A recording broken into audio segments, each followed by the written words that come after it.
சொத்தை திங்காத பழைய சொத்தை திங்காதுன்னு உன்னை எத்தனை தடவை சொல்றது?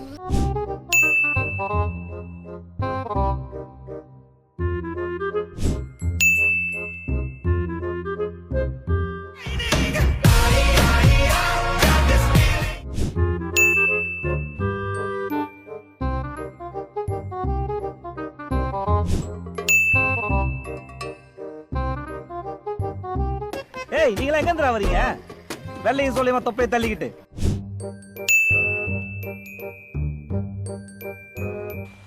பதில் தெரியாதவன்கிட்ட கேள்வி கேட்டா கூட தேடி பூச்சி ஏதாவது தப்பாவது பதில் சொல்லுவான். எனக்கு கேள்வியே தெரியாதே.